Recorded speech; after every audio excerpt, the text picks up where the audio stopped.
Oi, gente, eu tô gravando mais um vídeo aqui pro nosso canal. Hoje, gente, eu vou gravar então aqui o 13º relato do canal, tá, gente? Esse relato aqui não é tão comprido quanto o outro deu quase 4 horas de relato, né? Esse aqui vai falar mais, gente, de pai e mãe e avô também com comportamentos tóxicos, tá? É bom que essas pessoas enviem esse tipo de relato para cá, porque, novamente, já falei várias vezes nos outros vídeos, a família é sacralizada. Ah, porque se você deixa, você corta contato com essa família, você que é um monstro, você que não presta. Tá, muita gente vai achar ruim, né? Mas é o seguinte, gente. É o seguinte, o lance aqui é o seguinte. É... Na verdade, a minha opinião é a seguinte: quem está sendo tóxico e nocivo e não faz nada para se corrigir é que, na verdade, está sendo contra a sua família. E não quem está cortando contato com pessoas tóxicas. Quem está cortando contato com a pessoa tóxica está se salvaguardando. A pessoa que corta a relação com pessoa tóxica está se salvaguardando, e quem é tóxico não sabe que é tóxico, não faz nada para corrigir e não toma nenhuma atitude, nenhuma medida para corrigir isso, é uma pessoa que na verdade não é contra a sua própria família. É o contrário, tá, gente? Porque as pessoas falam assim: nossa, você vai cortar a relação, principalmente quando o pai e mãe já é idoso. Principalmente, eu lembro daquele canal daquele senhor que é o Tom, né? Chama ele de Tom. Não sei se é Thomas, deve ser Thomas. Ele é um dos canais mais antigos, ele é dono, né, de um dos canais mais antigos que fala sobre narcisismo, principalmente da parte de mãe. E o nome do canal dele em inglês é Narcissism Survivor, né? E em português traduziram alguns vídeos dele chamando de Sobrevivendo ao Narcisismo.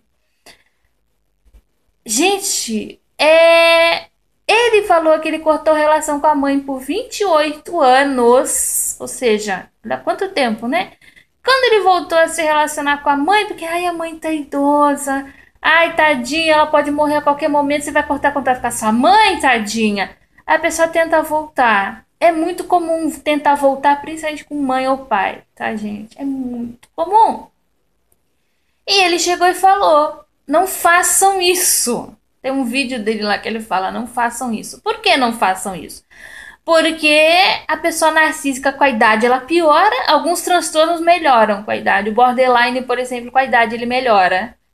Narcisista ele piora, ele não aceita a idade, ele não aceita que ele não tem mais aquele poder de chegar lá. Ele vai usar a idade pra se fazer de coitadinho. Ah, não, que agora todo mundo tem que girar em torno de mim, porque eu tô idosa, eu posso morrer a qualquer momento, você tá entendendo?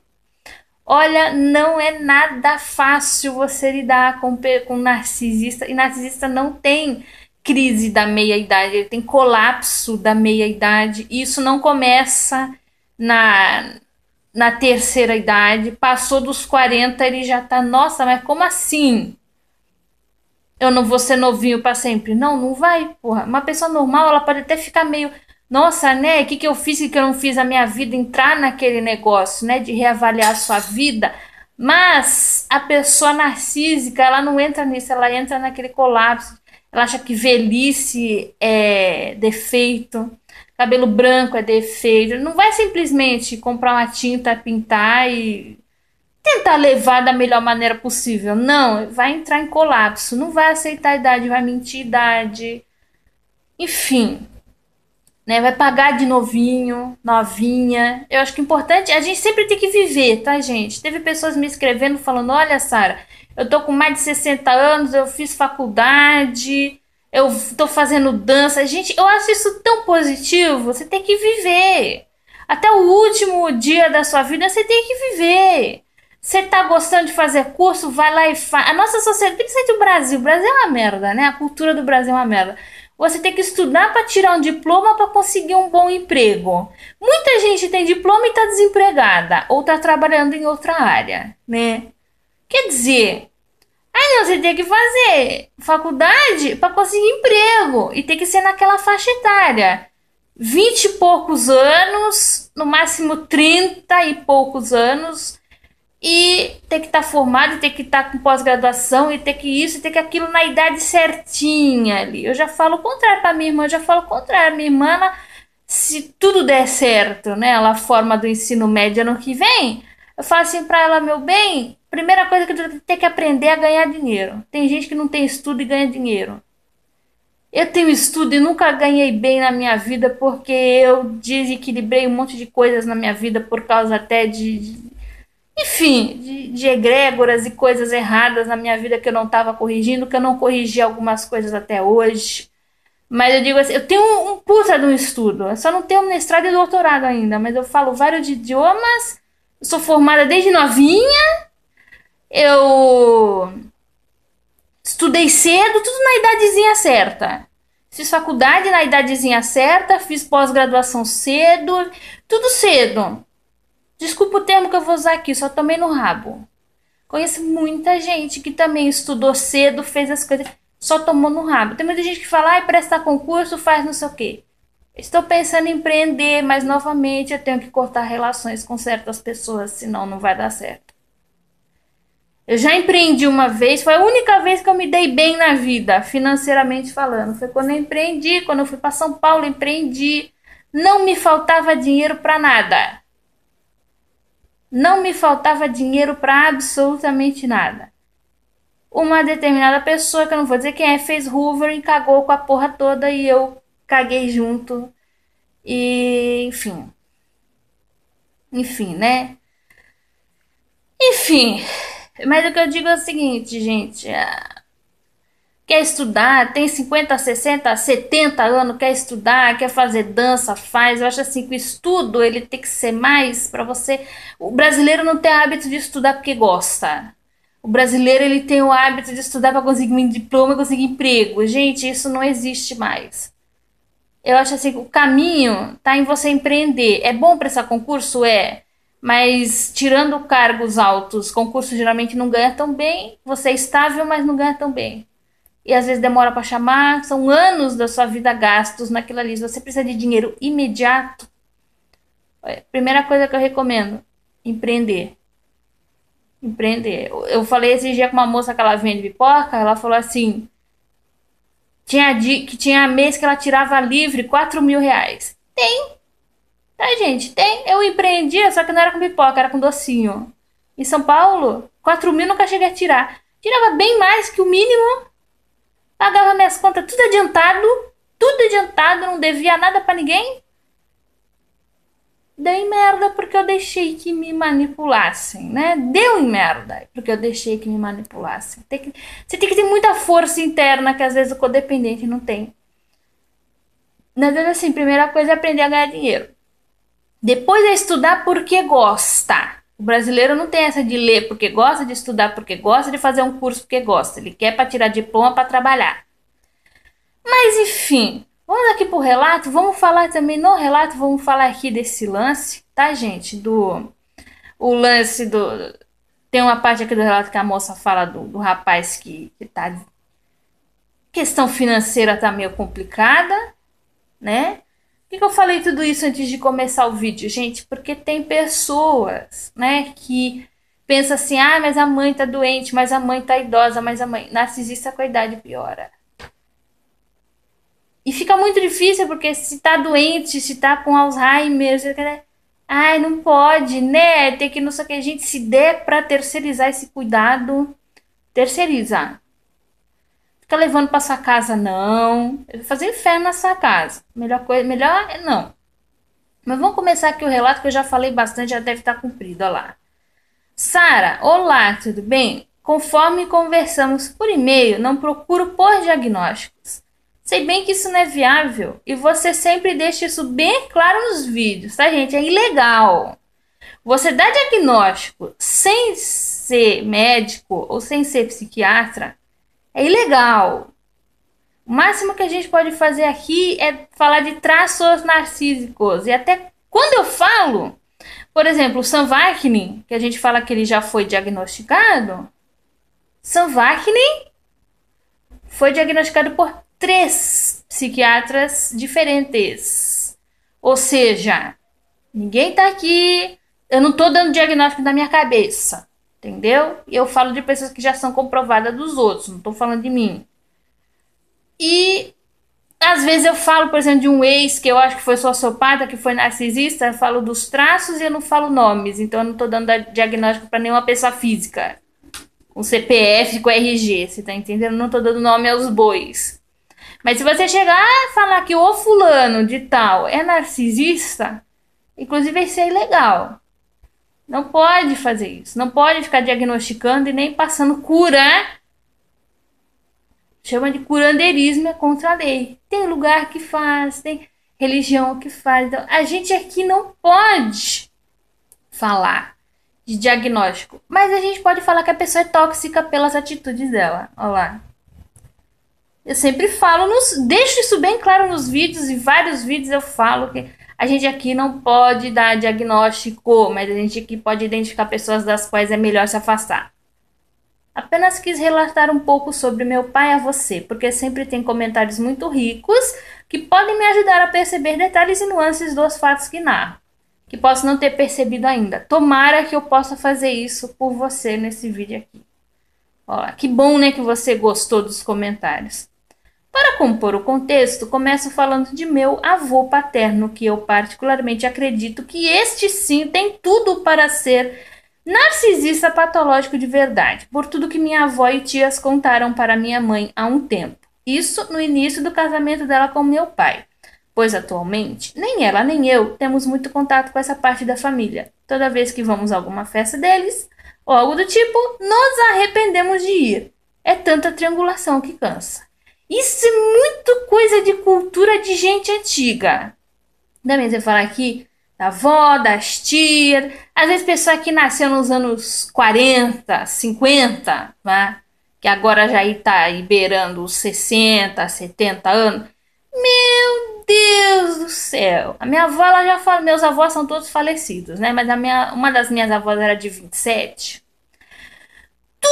Mas ela falava, antigamente as pessoas brincavam e ninguém levava a sério. Hoje em dia todo mundo leva tudo a sério. Gente, essas brincadeiras muitas vezes era isso, era triangulação, era comparar com o irmão mais velho, com um primo, com sobrinho, com isso, com aquilo outro, com esse, com aquele.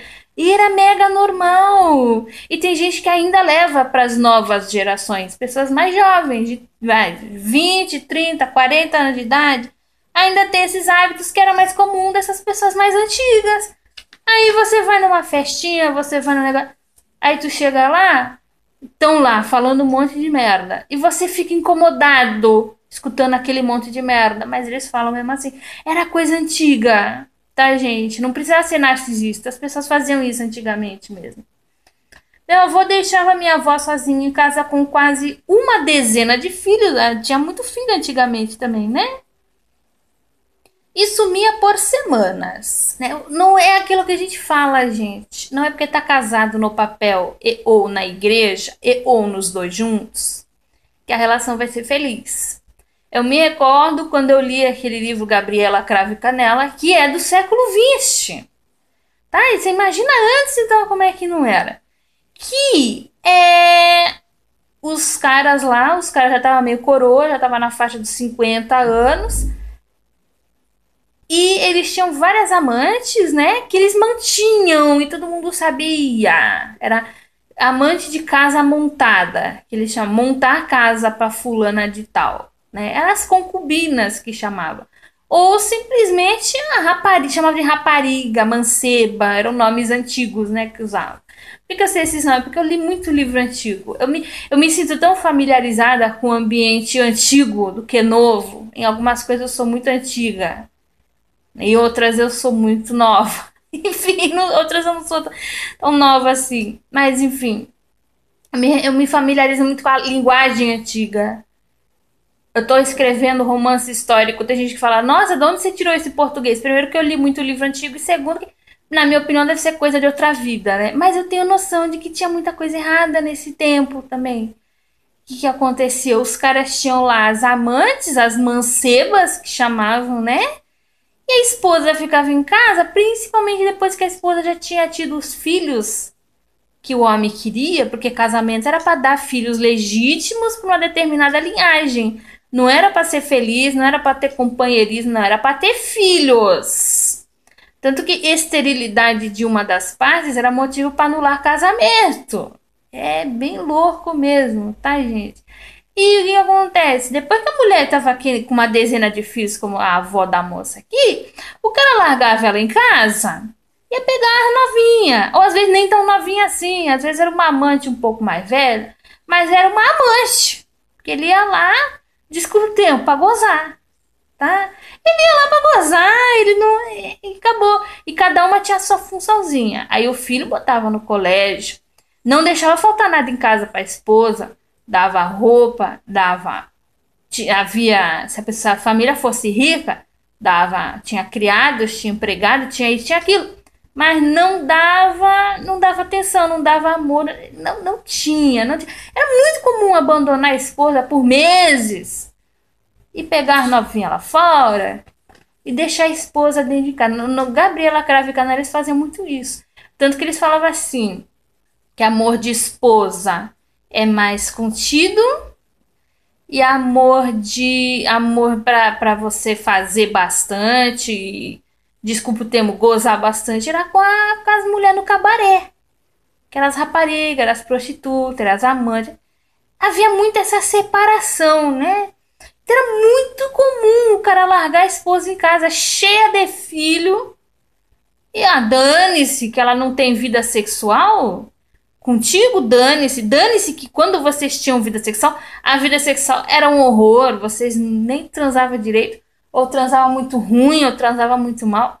Mano, até hoje tem pesquisas que falam que 60%, 50 a 60% das mulheres não tem prazer na cama com os caras. Você imagina naquele tempo?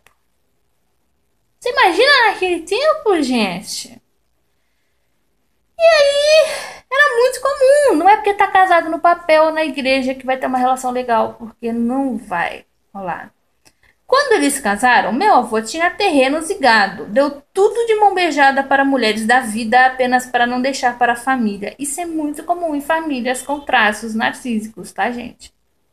A pessoa deixa para todo mundo só para não deixar para a família, só pra, entendeu? Só para coisar. Ele fazia questão disso. Meu pai e meus tios só não morreram de fome e de doenças porque minha avó se desdobrava em mil, costurando para fora para sustentar sozinha todos os filhos. Aí você me diz, é que naquele tempo era feio, né? Ser divorciado era muito feio. Eu falo sempre também aqui nos vídeos da Dercy Gonçalves. A Dercy Gonçalves pra mim era um compêndio. Apesar dela falar muito palavrão, eu também falo palavrão, enfim. Era um compêndio, assim, um negócio assim. E ela pegou um pouco o fim dessa época. Porque ela era do século XX, né? Mas ela foi jovem nos anos 20, 30. E o que acontece? Meu, ela era desse tempo aqui. E ela falava, assim, coisas. Ela falava, por exemplo, que nos anos 60 ainda era feio ser desquitada, porque não havia divórcio, havia só o desquite. Não podia recasar. Tinha gente que ia casar fora do país, se quisesse casar de novo, ou se amancebava, ou seja, somente morava junto, que naquele tempo não era a mesma coisa que casar. Não é que nem hoje em dia que todo mundo mora junto sem problema nenhum. Naquele tempo tinha que ser casado oficialmente para ser considerado esposa e marido. E o que acontece? Ela falava que ela teve muito, muito receio de se divorciar, porque o casamento dela foi abusivo também. O marido dela traía, o marido dela roubava dinheiro da companhia de teatro que eles tinham. E ela falava o quê? Eu tinha medo de me divorciar. Primeiro, que eu queria que um homem levasse a minha filha no altar. E segundo, porque naquele tempo, nos 60, a mulher divorciada ainda era equivalente a puta. Ela falava assim mesmo. Quer dizer, são extremos, né? São extremos, é extremo errado. Então, às vezes, a mulher, nesse caso aqui, a avó da moça aqui, costurava pra fora. O marido passava semanas fora. É um casamento que não é casamento. É um casamento que o marido está lá nos quintos dos infernos com as mulheres da vida, dando coisa para as mulheres da vida, enquanto a família em casa passa fome. Nessa época era mal visto. O cara podia até trair a esposa, mas ele tinha que pôr comida em casa. A mulher tava botando comida em casa, gente. Quer dizer, de que serve um marido desse? Pra nada. É só no civil ali, estado civil, casada. Até hoje tá, até hoje tem casa assim, mas hoje tá mais fácil de separar. Tá mais fácil de você separar e inclusive reconstruir a tua vida. Mas o que acontece? O que que acontece, gente? Nesse tempo era considerada uma prostituta a mulher que fosse separada. Podia ser pelo motivo mais escroto do universo. Mas ela não pode separar, imagina, ainda mais com vários filhos. E ela fazia isso, que era considerado o papel da mulher também. Ah, costurar pra fora, sustentar a casa, sustentar os filhos, fazer tudo bonitinho.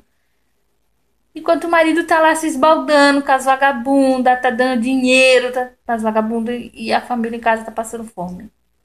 Ó lá, é uns maridos que não servem pra nada.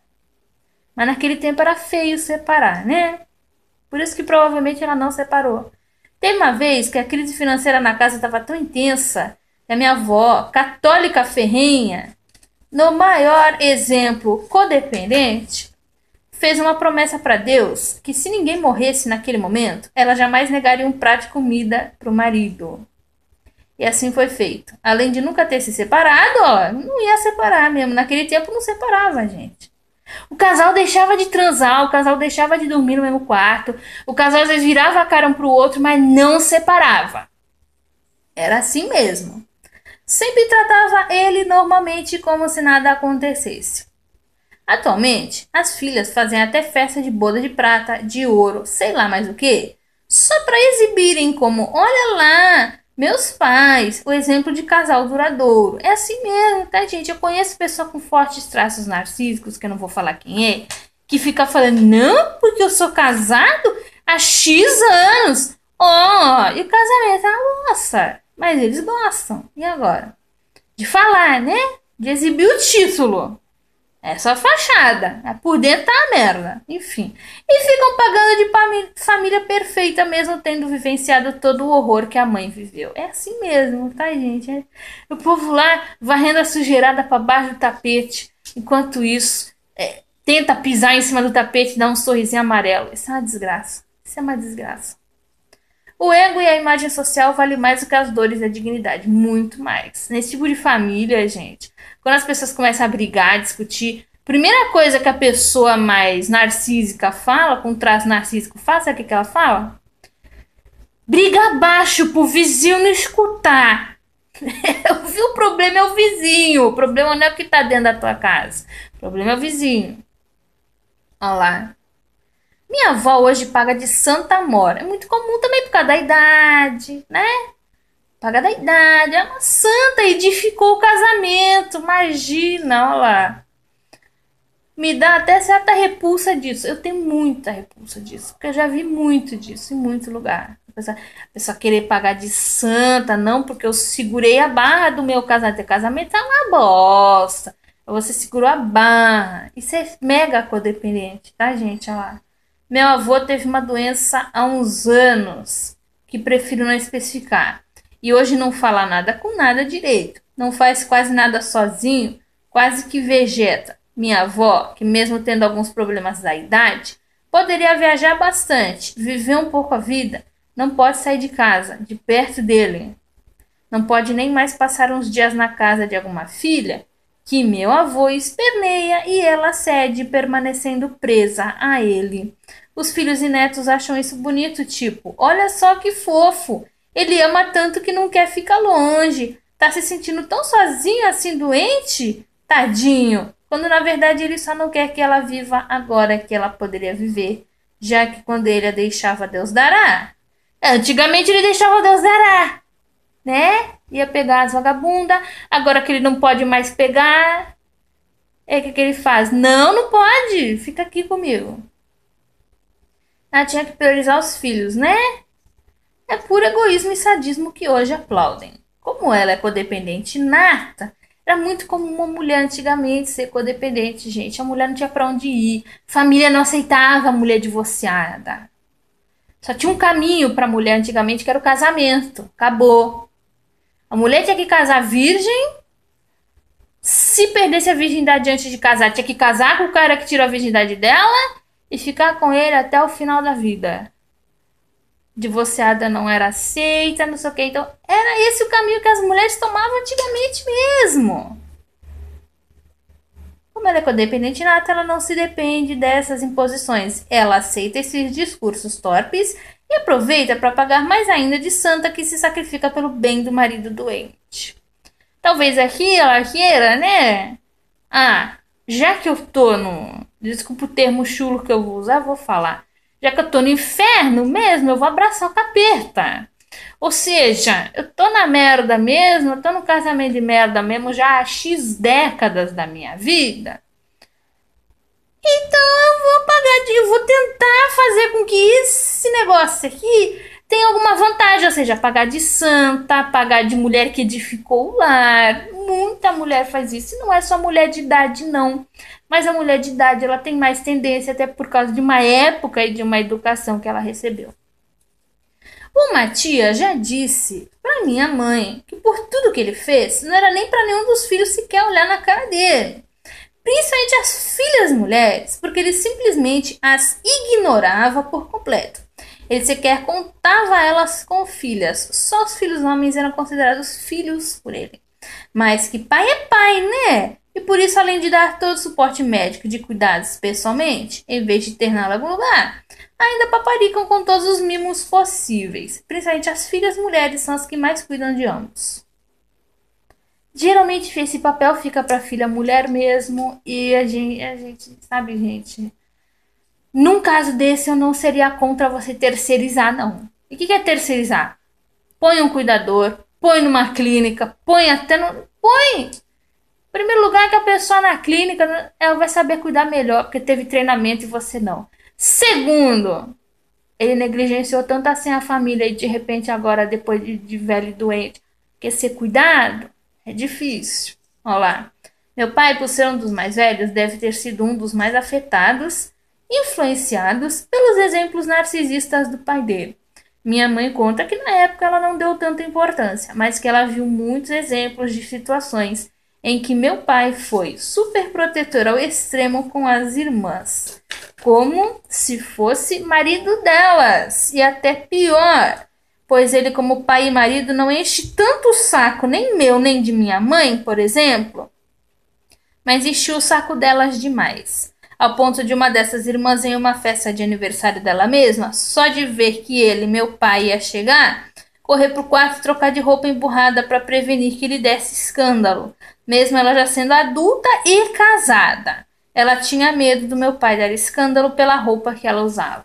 Muita gente é assim, eu conheci narcisista, tá, gente, que implicava com o filho casado, quando o filho queria viajar. Ela não pode viajar. Como assim não pode viajar? Já é casado, já é adulto, já ganha o próprio dinheiro. Não, não pode. Tem que ficar aqui comigo. E agora? É, tem gente que é assim, tá, gente? E quando casa, primeiro assim, principalmente quando é mãe ou pai narcísico, às vezes implica que o filho e a filha tá namorando. Isso se o filho e a filha não tiver o azar de namorar um narcisista também, que é muito comum. Você namora um narcisista, se casa com um narcisista, tá vida ao inferno. Você tem pode voltar? Não, porque a tua família também tem traço narcísico. Mas, se você tiver a enorme sorte de não namorar, não casar com um narcisista, pai e mãe às vezes vai implicar. Ou então vai fazer a coisa de uma forma que é para você, mesmo casado, casada, morar na casa dele ou dela, você continuar sob as ordens do pai e da mãe narcísico, e até os filhos que você tiver, esse pai ou essa mãe vai tentar transformar em suprimentos. É uma merda completa. Tá, gente? Inclusive, eu tô escrevendo aí a historinha que eu tô escrevendo do narcisismo, que é a ficção histórica que eu tô fazendo. A segunda parte, a primeira parte é o casal, que é uma merda. Depois o casal tem filhos, e aí, quando a filha cresce, o que, que o cara quer fazer? Ele quer casar a filha com o homem que ele escolher, botar a filha na casa dele, sob as ordens dele, e depois ele quer. Ele trata a filha como se ela fosse uma incubadora de netos, ele quer netos, e esses netos ele quer que depois esses netos se tornem suprimentos narcísicos para ele. É assim. Quando o pai ou a mãe narcísica não implica da pessoa casar, Se for pra casar, tem que ser desse jeito, tem que ser tudo em volta dele ou dela. É um inferno na terra. Não tem outro jeito senão se afastar. Olha lá. E mesmo a irmã casada, né? Ele enche o saco. Olha lá. Minha mãe presenciou isso. Minha mãe também presenciou uma vez que numa viagem de ônibus em que estavam os dois e mais uma irmã adolescente dele, que queria sentar na frente, o que minha mãe percebeu como coisa de adolescente e tal, que queria sentar no melhor lugar com melhor vista para a estrada e ter privacidade, sentar sozinho e tal. Meu pai ficou o caminho todo emburrado e assim que chegou foi logo falando para minha avó que a irmã passou a viagem se assanhando e correndo atrás de homem. Meu pai também já sobrecarregou minha mãe em tantas coisas. Ele não tem vícios. Gente, isso é muito complicado porque geralmente fala assim: é pai ruim, é pai drogado, é pai bêbado que chega em casa bêbado e vomitando e chega em casa drogado e gasta o dinheiro todo da família com droga. Isso tem mais solução do que pai narcísico com traços narcísicos, tá, gente? Eu não tô aqui fazendo apologia de droga, muito pelo contrário. Sempre que aparecer alguém aqui dizendo que já foi adicto de drogas ou que já usou bebida alcoólica com exagero, a primeira coisa que eu falo, bem, você tem que resolver esse problema. Tem que parar de usar, tem que se corrigir. Gente, mas é mais fácil corrigir do que essas falhas de caráter. Às vezes, quando o pai e a mãe não tem vício nenhum. Na minha família, ninguém é alcoólatra, ninguém usa droga, ninguém bebe. Ninguém...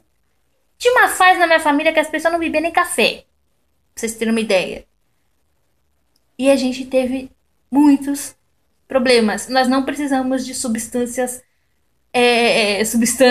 tipo drogas ou álcool para ter problema na família, tá? Ó.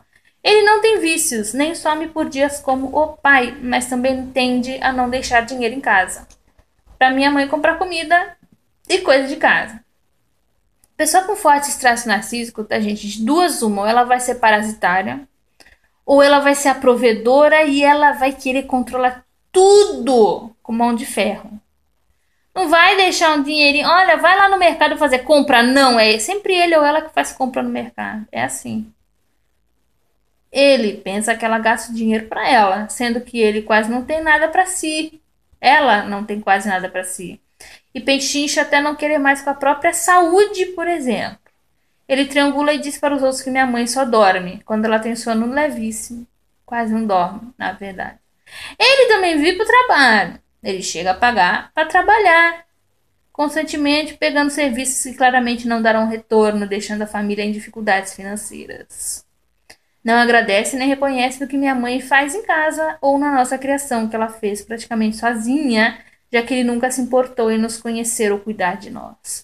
Isso é muito comum entre os homens. Não todos os homens, eu vou falar aqui que todo homem é assim. Eu não gosto dessas coisas de todo homem e toda mulher, eu não gosto.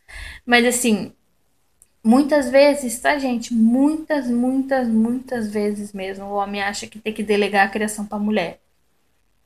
Mas aí a mulher fica tipo que nem sua avó, sobrecarregada, cuidando da casa, cuidando dos filhos e ainda costurando pra fora pra botar comida em casa. Quer dizer, marido serve pra quê? Pra nada, né? Quando tem alguma festa da parte dele na família, ele só fala quando já está de saída. E às vezes nem isso. Pra nem dar tempo de nós nos arrumarmos ou algo assim.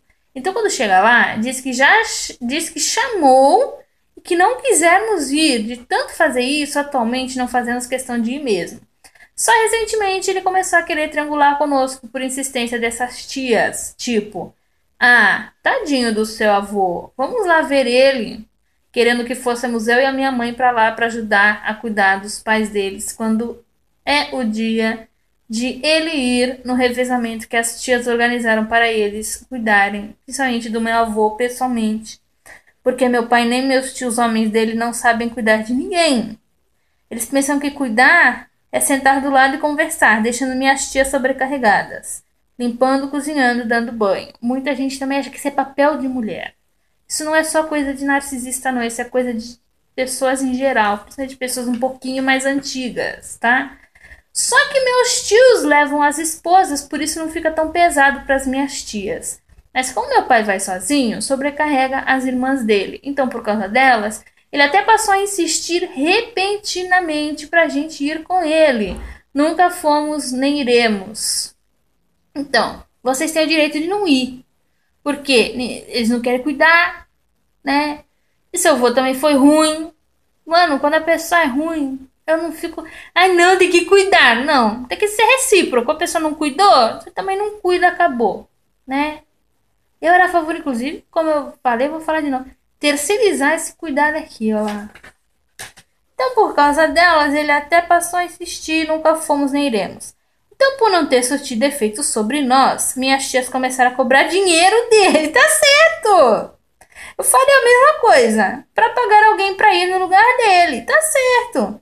Para variar, para elas ele tem a mão aberta agora, até mesmo para bancar festas que elas fazem para manterem a imagem social de família perfeita. Para a esposa e para os filhos, ele conta cada centavo e joga na cara na primeira oportunidade cada coisinha miúda que ele compra. Cada ajuda do passado, tudo ele joga na cara quando pode.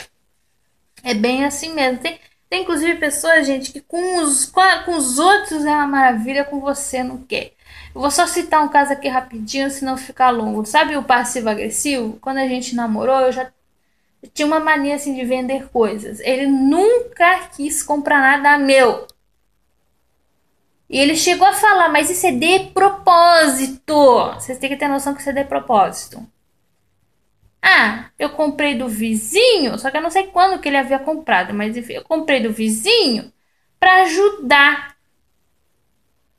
Quer dizer, do vizinho ele compra, de mim ele não compra. É como se fosse assim, olha, o vizinho, até o vizinho tem a minha atenção e você não tem, né?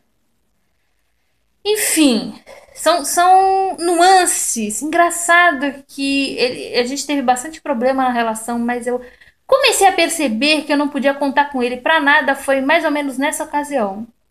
Eu cheguei a falar, olha, poxa, eu tô revendendo não sei o que e tal. Ele não quis ajudar em nada.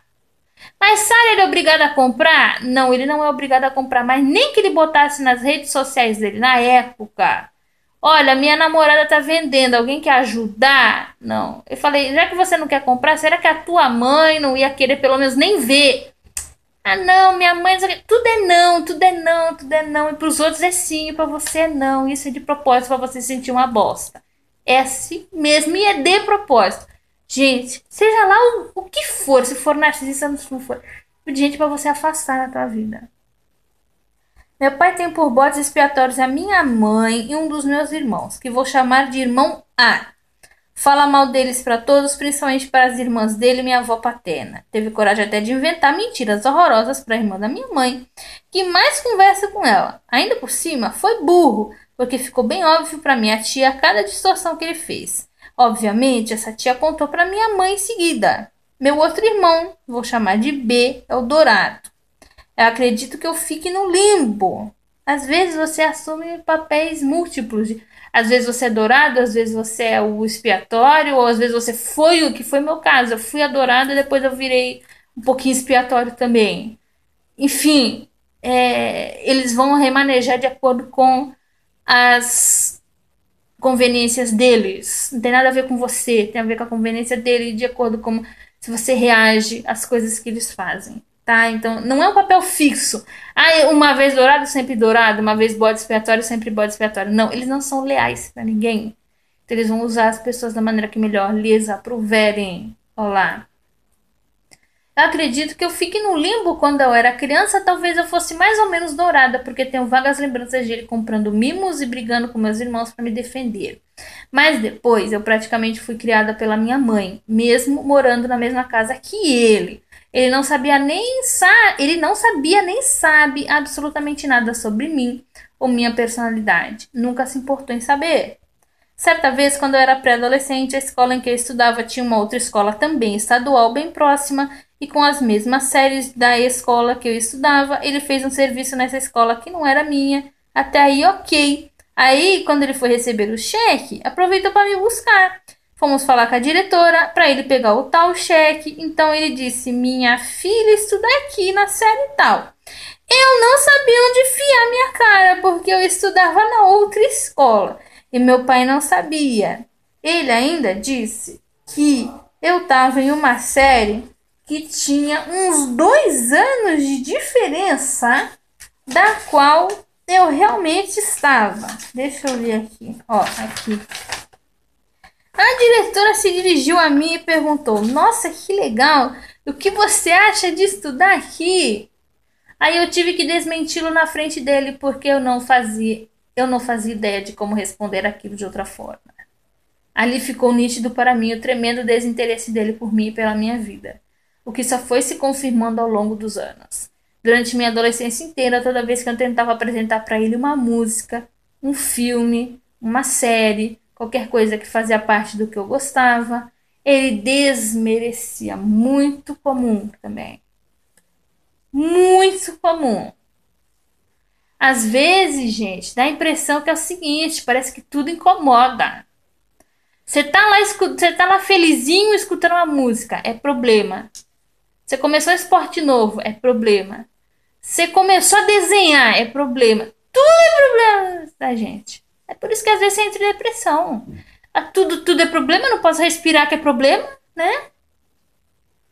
Fazia pouco caso de tal coisa, dizia que era coisa de drogado ou que preferia assistir o jornal, no qual ele dormia nos primeiros minutos. É muito amarga essa sensação. Aí você vai se desconectando da pessoa, né?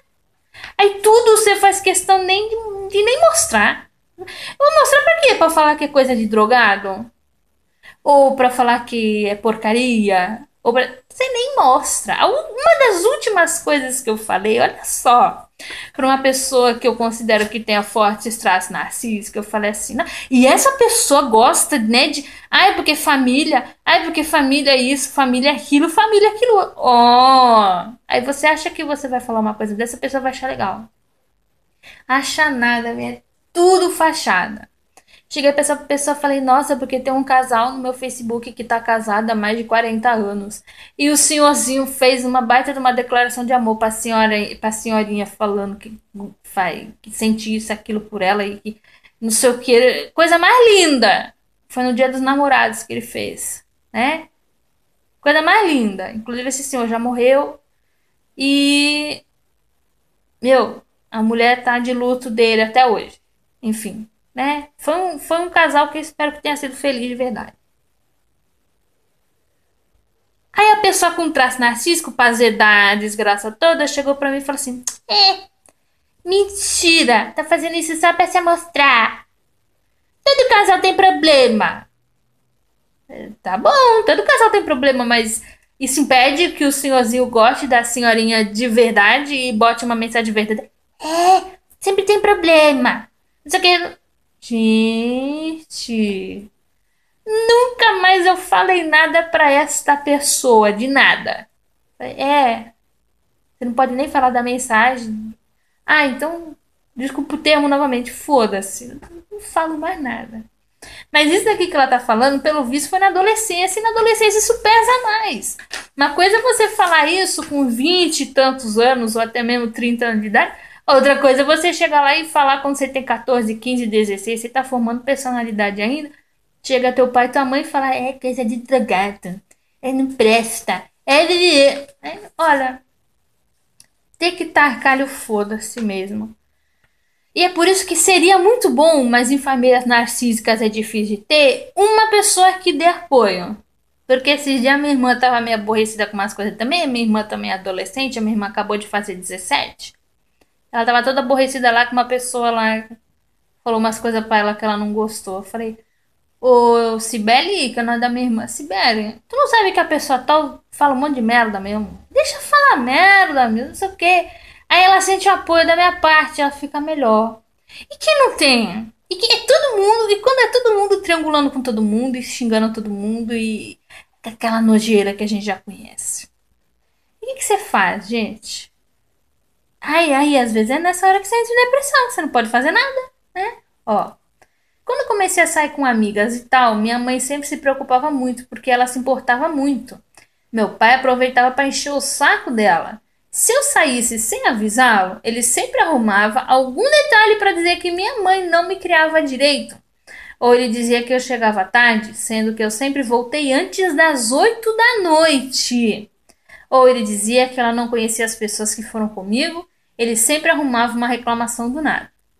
Enquanto minha mãe foi pegando maior confiança em mim, Ela se abriu comigo e disse que o chato mesmo de eu sair, que ela não gostava e eu sempre questionava por quê, era meu pai, na verdade, enchendo o saco dela, não o fato de eu sair propriamente. Então passei a pedir permissão para ele, por puro protocolo. Ele nem sequer abria a boca para falar nada com ela, fosse o que fosse. Por um tempo foi assim até eu começar a trabalhar, fazer faculdade, então eu saía e voltava sem falar com ele. Apenas com minha mãe às vezes, até que comecei a namorar um rapaz que morava umas 2 cidades da nossa. Ele tinha carro e sempre me trazia em casa quando nos encontrávamos. Mas começou a ficar muito tarde para ele sempre me trazer, estava perigoso. Convenci minha mãe a me deixar dormir na casa dele por causa do fator perigo, de acidente, de assalto, etc. Não comentei nada com meu pai. Fiquei com o cu na mão de ele brigar feio com minha mãe por causa disso. Quando eu cheguei em casa no outro dia, ele sequer notou que eu não estava. Fiquei possessa de raiva. Passei a dormir na casa do fulano com maior frequência. Levou vários e vários meses até ele perceber. Eu estava até com outro namorado já, quando ele percebeu que eu dormia fora às vezes. E aí, isso foi argumento para minha mãe conseguir rebater quando ele quis tirar satisfações com ela por isso. Na história que eu tô escrevendo também, a filha do cara lá já é casada, casada. Eles foram um dia dormir na casa da mãe dele, que era a sogra. No dia seguinte, quando ela chegou, o pai deu uma surra nela. Ah, por quê? Não sei o quê. Não, mulher decente não dorme fora de casa, mesmo casada. Oh, tem disso também. Tá, gente? Tem disso também. Naquele tempo era pior ainda, porque a história que eu tô escrevendo se passa no século XVIII. Mas até hoje tem gente que pensa assim. Isso tudo me causou sentimentos de abandono, de menos-valia, de insegurança. Mas mesmo assim não foi nada comparado ao que ele fez com a vida dos meus irmãos, que sempre trabalharam com ele no negócio próprio deles. Chegamos no ponto, gente. Não trabalhe com narcisistas. Ponto. Porque eles vão dar um jeito de eles ganharem e você perder. Ideia que você tiver, ele vai trazer para ele. Vai às vezes botar negócios fraudulentos no seu nome, vai foder com a porra toda. Quem vai ficar com o nome sujo ou com dívidas no seu nome, mesmo que não seja você quem pague, é você. Ah, merda. Olha lá. O irmão B, Dourado, nunca teve autonomia para nada. Tem entre 30 e 40 anos e ainda trabalha preso ao meu pai, sem perspectiva de futuro. Se matando de domingo a domingo, sem férias, sem 13º, sem plano de carreira. Mesmo tendo faculdade, ele já não consegue mais ir para o mercado de trabalho. E mesmo que quisesse ir, meu pai faria da vida dele um inferno. Ele também não sabe se impor. Bem, o mercado de trabalho tradicional eu não gosto. Mas, como eu falei, é que ele podia começar a empreender, ou prestar um concurso, etc. Caminho tem se a gente buscar, mas tem isso aqui que você falou, ele não consegue se impor.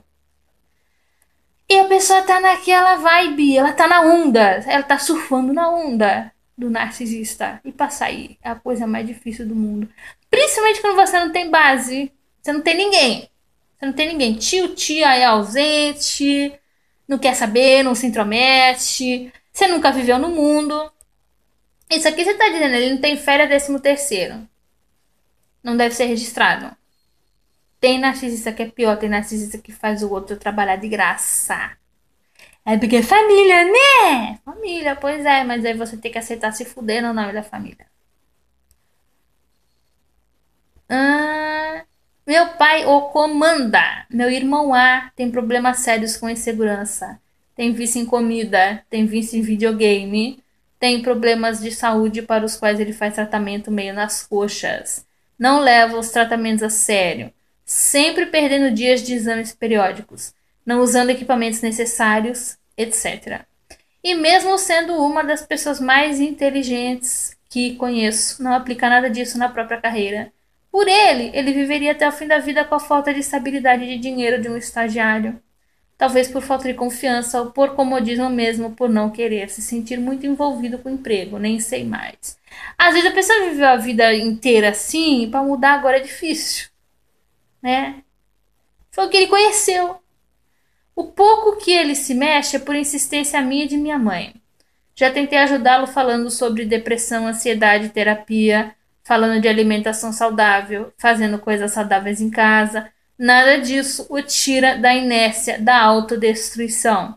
Ele ignora todas as dicas e sugestões minhas e de minha mãe, mesmo que algum especialista diga as mesmas coisas. Ele seleciona e só ouve o que quer ouvir. É bem assim mesmo. Meu irmão B eu nem tento ajudar, convivo bem até, converso esporadicamente, mas não somos próximos como sou com o irmão A. Ele, o irmão B, tentou abusar de mim quando eu tinha 3 anos e ele já era adolescente. Só não conseguiu porque meu corpo em defesa fez xixi e ele teve que correr para limpar antes que alguém chegasse. Enquanto limpava, ele fazia cara de cu, eu sentia que era minha culpa. Ele tentou de novo quando eu era maior, um pouco, tipo 7 anos, mas eu já tinha mais noção e fugia. Ele não usava de violência, ele tentava manipular mesmo. Depois disso, não tentou mais. Eu já tive maiores problemas internos por isso, mas supera um pouco mais a cada dia. Já internalizei que eu me defendi da forma que pude e que tentei proteger minha família ficando calada, que não foi covardia, que eu não tive culpa. Um dia de cada vez, um passo de cada vez. Não foi sua culpa, você era criança. A culpa foi dele. Já que você falou que ele tem traço de ser dourado, né? Tá bem complicado mesmo. Sobre, sim, você ficar sendo amiguinha de dourado, gente, não tem, felizmente não tem irmã dourada. A minha irmã é bem minha amiga, a gente é bem amiga e não dá pra ser amiguinho de dourado, gente. Manda passar. Sobre triangulação envolvendo meu irmão A. Meu pai fala para as irmãs e a mãe dele que meu irmão não trabalha, que só dorme, que não ajuda em nada em casa, que é mal agradecido. Então, meu irmão que possui certa timidez e insegurança, que naturalmente tenderia a não sair muito de casa, já faz questão absoluta de nem ir visitar esse lado da família. A madrinha de batismo dele é irmã de meu pai, e ela nunca fez muita questão de não estar perto dele. Ela nunca fez muita questão de estar perto dele. Ela ligava nos aniversários de vez em quando e às vezes falava: Ah, se precisar de algo, é só falar, meio que por educação, mas torcendo pra pessoa não pedir nada. Em um Natal, eu fui visitar a casa desses meus avós e minha avó começou a falar mal do meu irmão pra mim. Começou a me dizer o quão triste a madrinha dele estava porque ele não corria atrás dela. Ah, meu sangue ferveu. Falei quase tudo que estava engasgado. Falei que ela nunca fez questão de vê-lo, que quando ele precisou de suporte, ela estava bem, pianinho no canto dela. Que agora que ela achava que talvez meu irmão tivesse estabilidade com dinheiro, que só então ela queria a amizade dele e queria ainda que partisse dele. Fiquei possessa com tamanha desonestidade em forma de triangulação. Isso é muito comum também. É assim, eu vou falar um negócio. Quando a minha irmã nasceu, um dos irmãos da minha mãe chegou e falou assim: Vê se cria essa, que é a minha irmã, mais perto da gente agora. Mas quando eu nasci, que foi bem no comecinho do casamento dos meus pais, porque meus pais casaram. Com 3 meses de casamento, minha mãe engravidou de mim. Eles nem tentaram evitar, já foi tendo. E com quase um ano de casado, eu nasci. Nesse começo, a vida familiar, assim, era um inferno. Ninguém falava com ninguém. A mãe da minha mãe vivia virando a cara pra ela. Agora quem vira a cara pra mim é minha mãe, entendeu? Vai. As pessoas vão seguindo o modelo na família, vai passando pra frente, bate-boca, discussão, isso tudo o pessoal passou pra frente. E meus tios, gente, não é por nada. Se um dia eles assistirem aqui, paciência, mas é a real, tá? Eles sempre foram extremamente ausentes da vida, tanto minha quanto da minha irmã. Entendeu? Muito de vez em nunca. Ele fala com a minha mãe, por algumas questões, inclusive da herança, né? Que meu avô deixou, que não sei, eles resolveram não vender o apartamento e resolveram fazer uns negócios lá que eu não vou falar o que que é para não expor. Mas por causa disso ele fala com a minha mãe uma certa frequência. Mas não, com a gente que é sobrinha, quase como se não existisse. E aí, quando minha irmã nasceu, que eu já era mocinha, eu tinha 15 anos, um desses meus tios chegou pra minha mãe e falou: tenta criar essa mais perto da gente agora, tá? E nunca nem procurou. Ó, minha mãe também tem os defeitos dela. Minha mãe é muito difícil em algumas coisinhas, tá, gente? Mas, enfim, independente da minha mãe, eles não tentaram se aproximar da gente. Eu nunca vi eles tentando se aproximar de nós. Quando os filhos eram pequenos ainda, meu pai levou para casa uma tia-avó dele que era esquizofrênica e obsediada para eles cuidarem. Mas praticamente ficou a sobrecarga todinha na minha mãe, tendo ainda duas crianças pequenas para cuidar. Essa tia era também perigosa, agressiva às vezes. Ela ficou meses na casa. Meu pai não reconhece nada de sacrifício e pânico que minha mãe passou. Se bobear, ele é capaz de dizer que minha mãe não tinha paciência com a mulher ou algo assim. No fim, os irmãos dele e ele se viraram para pagar uma clínica. Ela morreu meses depois. Esses tios falam para todo mundo que eles arcaram com os custos e com a carga toda sozinhos, sendo que nem vê-la eles deveriam ir. Meus pais já não são um casal há vários anos. Olha lá. Mas mesmo minha mãe reclamando e expondo cada falha dele pra gente, agora que ela tem possibilidade e suporte, meu e pelo menos de um irmão meu, ela não quer. É assim mesmo, gente. Tem codependente que ele quer ficar. Não é que ele quer. Ele não tá feliz naquela situação, mas também não quer sair. O que o codependente ele queria? O codependente, ele queria que o outro se transformasse num passe de mágica. É mais ou menos o que acontece na minha família. Minha mãe nunca quis separar. Minha mãe, ela simplesmente chegou lá e falou assim: não, porque quando os meus avós eram vivos, né? Ela falava assim, nossa, porque ela também não se dava bem com os meus avós. Ela falava, nossa, quando eles ficarem mais velhos, será que eu vou ter que cuidar? Quando ela falava isso, eu olhava e pensava assim, não, peraí. Na época, eles ainda não tinham muita idade. Você já estava pensando neles ficando velho? E que você ia cuidar? Você nunca pensou nem sequer que o meu pai podia um dia pedir a separação de você? Você nem pensava em separação, você achava que você ia cuidar deles velho? Não, peraí. Ela nunca pensou em separação. E uma coisa que eu vou falar aqui, apesar deles ainda estarem vivos, meus pais também só são um casal de fachada, tá, gente? Eu tenho até um pouco de receio de falar isso, porque tem certos eventos sociais nos quais meus pais vão, que eles pagam de casal. Mas eles não são um casal há muitos anos já, tá, gente? É assim também. O codependente ele não quer separar, o codependente ele queria que o outro se transformasse em par de mágica. Quando eu e minha mãe a gente tava se falando, que a gente tá sem se falar um tempinho aí, que a gente teve um bate-boca aí meio feio, né? Eu também bati boca. Só que assim, ela também, então, enfim, eu não aconselho bater boca não, gente. Começou bafafá, sai pela porta e fala assim, dá licença. Quando você estiver mais calma, a gente fala. Acabou. Você não pode te prender em casa. Prender a pessoa em casa é cárcere privado. Sai fora, meu. Não fica discutindo que a pessoa se faz de vítima, fala que você foi culpado. Mas quando eu e minha mãe a gente estava se falando, a minha mãe falava, nossa, o que eu faço para resolver a minha situação? Eu falei, mãe, tem coisa que não dá para resolver, tem coisa que é que nem radioatividade, ou você sai fora ou você vai adoecer. Não quer escutar, não quer, vem. Codependente é assim, ele quer. Ele quer. Ele queria que a situação mudasse no par de mágica. Não vai mudar, gente. Não vai. Mas, ó, é assim mesmo. Eu mesma já cobrei de falar com a advogada que apareceu a oportunidade. De perguntar sobre pensão que ela tem direito por ter dedicado a vida para ele e para os filhos. Ela não quer separar. Não quer separar, bem.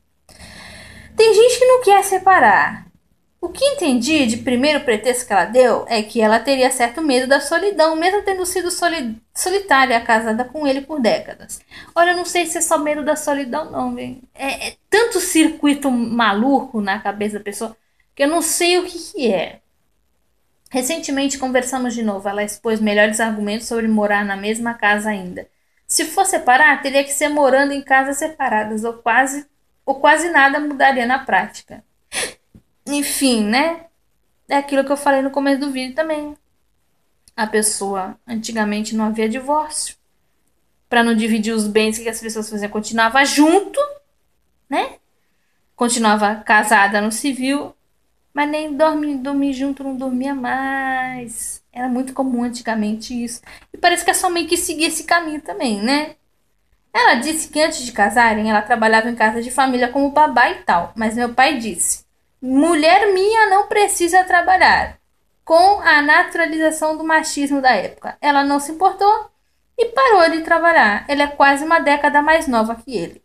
Anos depois de casados, com filhos e em crises financeiras porque ele é extremamente mão aberta, com quem é de fora, ele chegou a dizer mais de uma vez que ela não trabalha fora porque não quer. Agora é fácil, né, bem? Depois de não sei quantos anos sem trabalhar, é fácil falar que não trabalha porque não quer. Além de ele ser mão aberta, ele fez inúmeras burradas, como de aceitar cheques e nomes sem fundo mais de uma vez. Mesmo minha mãe aconselhando-o para não pegar. Parece que ele faz essas burradas diversas.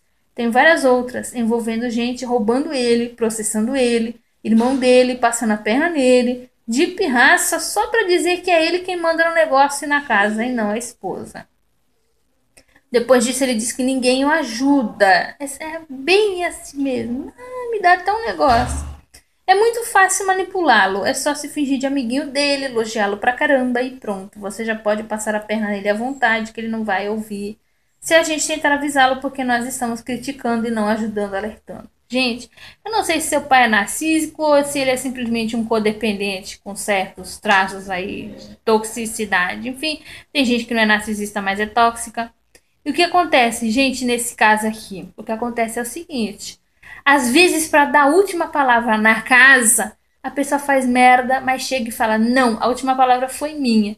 Bater pé, que nem criancinha de 5 anos. Enfim, mas tá prejudicando a família, né? Olha lá. Atualmente, moramos num lugar horrível, sem estrutura comercial, que não tem mercado, nem açougue, nem nada desse tipo, num raio de 5 quilômetros, que só tem uma linha de ônibus que passa de uma, que só tem uma linha de ônibus que passa aqui, passa de 1 em 1 hora. Os vizinhos da frente são todos narcisistas ou psicopatas mesmo, que roubam, que triangulam com o bairro todo, que tem raiva de nós e principalmente de minha mãe, porque ela não permite que eles nos roubem por estar sempre atenta. Como foi que ele escolheu essa casa há uma década atrás e comprou sem avisar nem pedir opinião de ninguém? Ele não aceita sequer que toquemos no assunto de que queremos nos mudar daqui. Eu sozinha não tenho como bancar um aluguel por enquanto. Meu irmão A não tem estabilidade nem controle financeiro para ser parte do suporte. Meu irmão B não é muito estável nesse aspecto. Ele pode cumprir ou não a palavra de ajudar, até porque para isso ele depende do meu pai e ele fazer ou não burradas, porque trabalha no negócio do pai. Meu pai só seria a garantia se tivesse alguma obrigação judicial envolvida, como no caso de uma pensão por separação. Fora isso, seria um mês contribuindo e depois mais nada, só promessas. Minha mãe não consegue se aposentar, em parte por ele envolvê-la em uma firma antiga que faliu por má administração dele. Olha como eu falei lá atrás, gente. Olha o que eu falei lá atrás. Bota negócio no seu nome, administra mal uma firma sua, depois tem um nome que se fode, olha lá. Mas é tão previsível. Ai, que inferno. E a mulher não consegue aposentar. Deixa eu ver. Faliu por má administração dele e também devido a um irmão dele com traços mais fortes ainda de narcisista ter passado a perna nele sem peso algum na consciência. Estamos todos presos aqui nesse inferno de lugar por causa do egoísmo e do orgulho dele. E nem sequer é possível qualquer tipo de diálogo. Não importa o que digamos, eles sempre soltam: ah, eu já morei no Brasil inteiro, sei o que é um lugar perigoso. Ou: ah, tô ferrado, quando eu ficar velho ninguém vai cuidar de mim. Coisas que não fazem o menor sentido, puras falácias e chantagens emocionais do tipo: coitadinho de mim. Teve uma época que ele fez gaslighting e invalidação pesadas com minha mãe.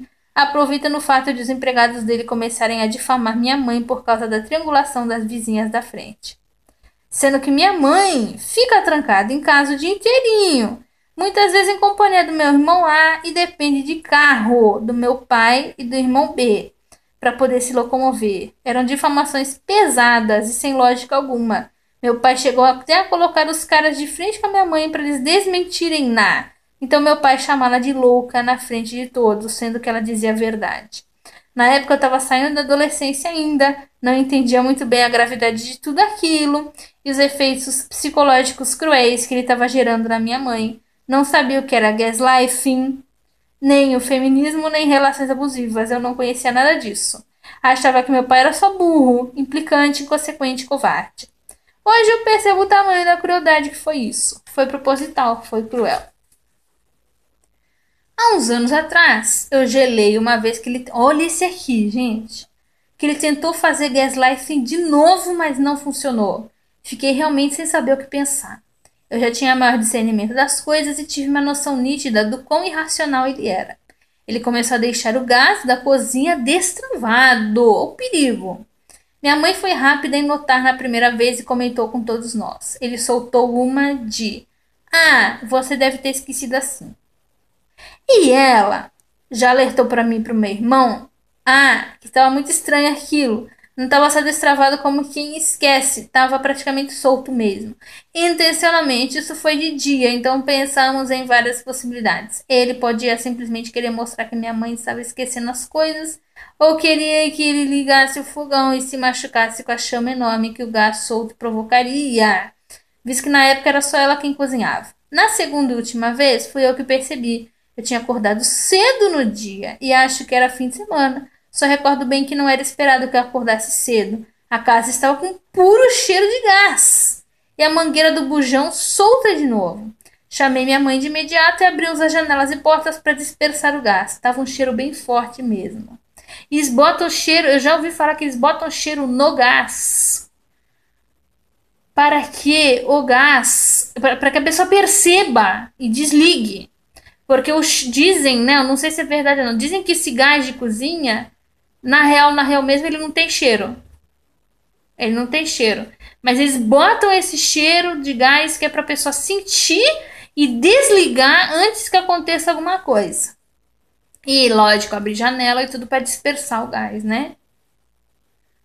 Como se tivesse ficado parte da madrugada frouxar a mangueira do gás. Passado o susto, minha mãe comentou que aquilo estava ficando muito estranho e fez perto dele, como numa indireta, meio que insinuando no olhar. Ele simplesmente ficou calado, como quem assumia a culpa. E desde então não aconteceu mais. Naquele dia, se demorássemos mais para notar, poderíamos morrer com explosão ou com intoxicação. Olha que sério, gente. Parece coisa de filme. Aquilo até hoje me trava a mente. Eu fico triste demais porque às vezes ele parece ter sentimentos, sim. Ele trabalha muito. O considero viciado em trabalho até, visto que é só o que ele valoriza na vida, nada mais. Chegando até a trabalhar de graça. Muitas vezes, como eu disse, mais trabalha. Eu fico muito confusa com todo esse sofrimento que ele causa nas pessoas por puro egoísmo e insensatez. Como você comentou num vídeo recente sobre uma característica nata em narcisistas, eu acho que eu não falei disso do narcisista, eu falei do codependente. Mas enfim, tem narcisista que já foi codependente, então pode servir para os dois. Ele também não tem muita noção de higiene ou vaidade, ele não foi bem educado. Então, ele não quis se reeducar, né? Porque quando você tá adulto, você pode se reeducar. Eu tinha um professor meu que ele, na confiança, ele falou: só foi aprender a fazer redação depois dos 20 anos de idade. Mas aprendeu. O bom é isso, você aprender, gente. Eu também, eu fui aprender hábito assim de tomar banho todo dia, escovar dente. Bem que cárie eu quase não tive. Mas assim, tomar banho todo dia, escovar dente, lavar roupa. Depois que eu fui morar sozinha. Quando eu morava com meus pais. Nossa, não que eu não tomasse banho. Mas assim, muito largada. Muito largada. Essa coisa de cortar cabelo com frequência, lavar roupa com frequência. Minha filha, eu ia deixando. Não sei se você deixa o encargo da sua mãe, do seu pai, não sei o que, vivia com depressão e não tinha ânimo pra nada, que só pra lavar roupa. E hoje tem que lavar, né? Tem que lavar cabelo, saber quando o cabelo, saber quando o shampoo tá acabando, porque se você não comprar, ninguém compra pra você. Trocar a lixeirinha, senão ninguém troca pra você. Passar um paninho, senão ninguém vai passar pra você. Enfim, Eu aprendi depois de burra velha. Mas assim, dá pra aprender, né? Essas questões básicas dá pra você aprender depois de burra velha, burro velho. Ele não quis, depois de casado, com filho homem já. Olha lá. Enfim, essa com certeza não é das histórias mais pesadas que você já leu. Mas creio que tenha pontos bons para comentar e agradeço de antemão. Vamos seguindo como dá abraços. Então, eu vou comentar o seguinte aqui no seu relato, tá? Não acho que seja um dos relatos mais leves, não. Sabe por quê? Gente, você pega um relato cheio de ai, fulano que espancou, Beltrano que feriu de morte, Ciclano que usava droga e fazia a mulher correr atrás de droga. Já teve relato aqui também que o cara era usuário de drogas e fazia a mulher correr atrás de droga pra ele na rua. Tem, é pesado? É. Só que é o seguinte, gente, tem um detalhe. Quando é triangulação, quando é não sei o quê, a sociedade simplesmente não dá valor. Às vezes, só quando acontece um negoção, tipo tentativa de assassinato, agressões físicas graves, aí a sociedade vai. Quando não é coisa assim, triangulação, é assim mesmo, imagina, entendeu? É sua mãe, ela tá brincando com você. É assim, gente, é assim. Essa coisa de deixar faltar comida em casa, muita gente chega e fala assim: ah, então vai trabalhar você. Ué, já é maior de idade, depois que é maior de idade, pai e mãe não tem mais obrigação com o filho, não. Só que assim, o pai e a mãe acostumou o filho mal até a maioridade. E o filho, então, para conseguir seguir seu caminho depois? Não é porque você fez 18 anos que plim! Isso não existe, gente. Aí você fica mal acostumado, que nem esse teu irmão que tu falou. Tá mal acostumado. Você fica mal acostumado e você vai seguindo assim pro resto da sua vida, se deixar. O problema é quando o pai ou mãe morre. Aí tu fica como? Porque tem pai e mãe, que nem você falou aqui, que deixa a herança toda pras mulheres da vida, tipo seu vô. Entendeu? Pra quê? Pra deixar a família em maus lençóis. Mas assim, seu pai, não vamos dar diagnóstico pra ele aqui. Não vamos falar se ele é narcisista, se não é. Mas é uma pessoa ali, um pouquinho desequilibrada, né? Esse lance do gás me assustou bastante. Por que ele fez isso? Toma cuidado, sabe por quê, bem? Até aqui não tinha sinais tão, né? Tinha esse ciúme que ele tinha das irmãs, tinha essa coisa de deixar a família passando necessidade sem mão aberta com os outros, mas esse do gás pra mim foi um sinal grave, tá? Essa coisa de filme, né? Foi um sinal bem grave. Se foi ele mesmo que mexeu ali no gás, foi coisa grave, porque tem gente que tem assim depressão, tem distimia ou tem até sei lá o quê, que às vezes pensa em matar a família toda, tá? Eu não tô dizendo que ele queria fazer isso, mas tem gente que pensa em matar a família toda. Já vi caso, por exemplo, o cara tinha ciúme da mulher, chegou lá, matou a mulher, depois matou o filho na frente da mulher e depois se matou. Tem, gente, tem. Então toma muito cuidado com isso aqui. Sobre a questão financeira, pelo que você falou, vocês moram em um lugar meio isolado, só tem uma linha de ônibus que passa de 1 em 1 hora. Não tem como você juntar um dinheirinho e ir para um centro grande. Eu não sei a cidade que você mora, mas se você for para um centro grande, bem, tipo, centro de São Paulo, minha filha, ali se vende de tudo. No Brás vende-se de tudo. Eu vivia no centro de vender docinho. Tem como viver. Tem, mas aí você tem que planejar. Quando for, não é para voltar. Tem que planejar. Não conta muito com seus irmãos, não, que seus irmãos, pelo que eu vejo, também não é muito seu amigo, não. A minha irmã, ela pode contar comigo. Agora você, pelo que eu vi aqui, você não pode contar com seus irmãos, né? Tenta se planejar. Às vezes demora meses, às vezes demora anos, mas tenta se planejar e toma cuidado, porque esse lance aqui do gás eu fiquei com medo, hein? Salvaguarde a tua vida em primeiro lugar. Continue buscando grupos de ajuda, continue conversando com pessoas que te bota pra cima, porque tem gente em grupo de ajuda que não bota ninguém pra cima também. E tenta fazer da tua vida algo assim que tenta sair dessa. Mesmo que não seja agora, vai buscando caminhos. Vai indo, vai indo, vai. Principalmente a questão do dinheiro. E vai terminando com os seus pais por dentro. E quando for embora, vem. não volte. Porque pelo que você fala aqui, vem, é só cortando mesmo. E não trabalhe negócio dele, não. E não vai trabalhar negócio dele, não. Se você já trabalha, tenta dar um jeito de sair.